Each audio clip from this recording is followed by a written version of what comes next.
कक्षा 11वीं के सभी विद्यार्थियों, आज मैं आपको भूगोल का एक बेहतरीन सा सैंपल पेपर बताऊंगा। मॉडल पेपर है, लेकिन बड़े ही सिलेक्टेड क्वेश्चन इसमें ऐड किए गए हैं।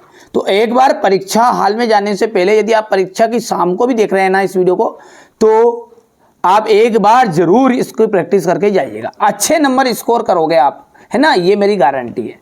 यदि वास्तव में आपको अच्छे नंबर चाहिए तो पूरा सॉल्यूशन को अच्छे से कंप्लीट करके चले जाइएगा। ब्रह्मांड के विस्तार को किसने प्रमाण दिए? एडविन हब्बल ने। फियोर्ड तट का निर्माण किसके द्वारा होता है? तरंग व धाराओं के द्वारा। इनमें से कौन सी प्रक्रिया वायुमंडल मुख्यतः गर्म होता है? तो वायुमंडल होता है भौमिक विकिरण के द्वारा। भारत का अक्षांशीय विस्तार है, अक्षांशीय विस्तार है तो 30 डिग्री। निम्नलिखित में से कौन सी नदी भ्रंश घाटी में बहती है? नर्मदा नदी। ज्वारी वनों का मुख्य वृक्ष है, ज्वारी वनों का जो मुख्य वृक्ष है वो है आपका सुंदरी मैनग्रोव। चलिए अगला देखते हैं। पुईसी सैंपल है वो देश की भूगोलवेत्ता थी, ठीक है, तो ये आपकी अमेरिका देश की भूगोलवेत्ता थी, अमेरिका। वृहत संचलन में डे शक्ति सहायक होती है? गुरुत्वाकर्षण।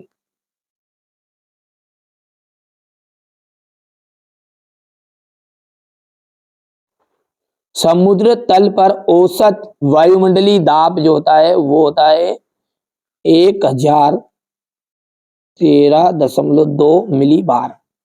देश में पृथ्वी सम्मेलन हुआ था? ब्राजील देश में।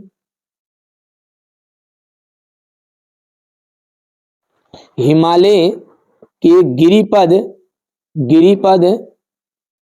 पर वन पाए जाते हैं? पर्णपाती वन।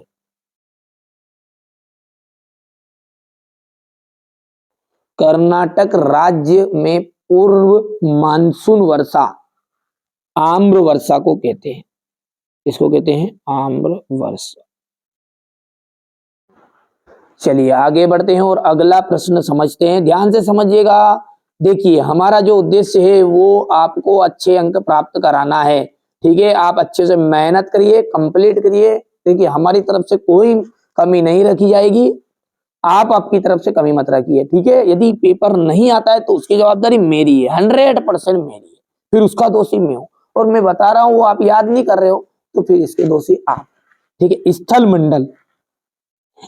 मंडल का जाएगा भूपर्पटी व मेटल का ऊपरी भाग। अंतर्जनिक बल का जाएगा आपका भू आकृति निर्माण। पृथ्वी का जो कंबल है वो जल वाष्प को कहते हैं। भारत का क्षेत्रफल है 32.8 लाख वर्ग किलोमीटर। भारत का क्षेत्रफल कितना है? ये तो हो गया। लूनी नदी कहां पर है? राजस्थान में। अब एक वाक्य में उत्तर, 5 एक वाक्य में उत्तर आपके आएंगे। भूकंप मापी यंत्र को क्या कहते हैं? सिस्मोग्राफ।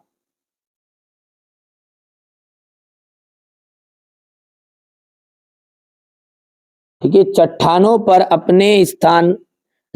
का अपने स्थान पर चटकता या टूटना क्या कहलाता है? अपक्षय कहलाता है, अपक्षय।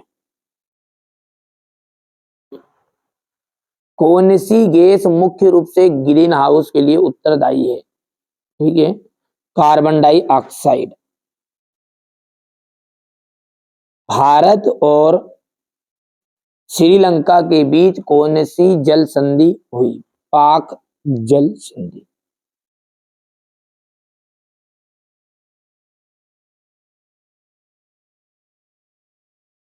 ठीक है, अगला देखते हैं। प्रायद्वीपी पठार को कितने भागों में बांटा गया है? तो 3 भागों में बांटा गया। कितने भागों में भैया? 3 भागों में।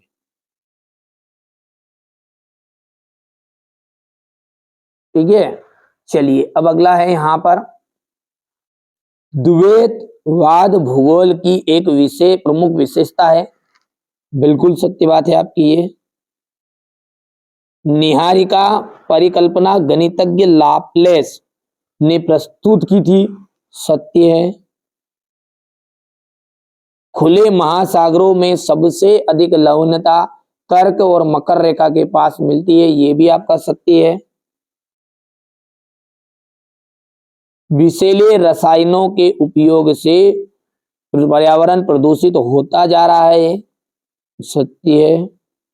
भारत के मध्य कर्क रेखा से गुजरती है। भारत के मध्य से कर्क रेखा गुजरती है। बिल्कुल। और अंतिम भी आपका सत्य रहेगा, यानी टोटल यहाँ पर सत्य है। ठीक है, बढ़िया से समझिएगा अच्छे से। ठीक है, थोड़ा सा छोटा कर देते हैं ताकि आपको पूरी चीजें समझ में आ जाए। अब ये भौतिक भूगोल क्या है, द्वैतवाद क्या है, भारत में द्वैतवाद को समझाइए। जल वाष्प किसे कहते हैं, किस प्रकार की जलवायु में तापोत्तर बहुत कम होता है। ठीक है, जैव विविधता क्या है, विश्व में जैव विविधता के हॉट स्पॉट कौन कौन से हैं। क्वेश्चन नंबर 9 में आपको देखना, इसकी सॉल्यूशन है बहुत ही जल्दी मिलेगा। ये 2 या 3 दिन में बच्चों के द्वारा लिखा रहे हैं अपन कोचिंग में, वो जैसे कंप्लीट कर लेंगे। जो कोचिंग में बता रहा हूँ वही आपको बता रहा हूँ, ऐसा नहीं है। यदि आप वास्तव में अच्छे नंबर प्राप्त करना चाहते हैं ना, तो ये देखिए आप थोड़ा सा विश्वास भी रखिए। ये देखिए ये रिजल्ट 10th क्लास की गए साल का। ठीक है, आप तो बढ़िया से कंप्लीट करना है ये चीजों को। ठीक है, इसी तरह आप भी रिजल्ट बनाए, 12th में भी पूरी मदद करेंगे आपसे। ठीक है, यहाँ पर देखिए भारत की आकृतियां किस प्रकार की है। ठीक है, और भारत में प्राकृतिक भिन्नता अधिक क्यों पाई जाती है। भारतीय उपमहाद्वीप के देशों के नाम बताइए। वृक्षाकार तथा जालीनुमा अपवाह प्रारूप में अंतर आपको बताना है। भारत में ठंडा मरुस्थल कहाँ स्थित है, इस क्षेत्र की प्रमुख श्रेणियों के नाम बताइएगा। अपवाह तंत्र किसे कहते हैं। क्वेश्चन नंबर जो 12 है ये है प्राकृतिक आपदा एवं विपत्तियों में क्या अंतर है। विश्व में के सुनामी प्रभावी क्षेत्र बताइए। वायुमंडल में क्षोभ मंडल का महत्व बताना है। पृथ्वी पर तापमान की पेटियों का वर्णन। महासागरीय उच्चवाचन की प्रमुख लघु आकृतियों का वर्णन करना है। ज्वार भाटा का मानव जीवन में क्या महत्व है। ठीक है, लूनी नदी तंत्र का वर्णन कीजिए। क्वेश्चन नंबर ये 16 है। बाढ़ को कम करने या रोकने के उपाय। बिग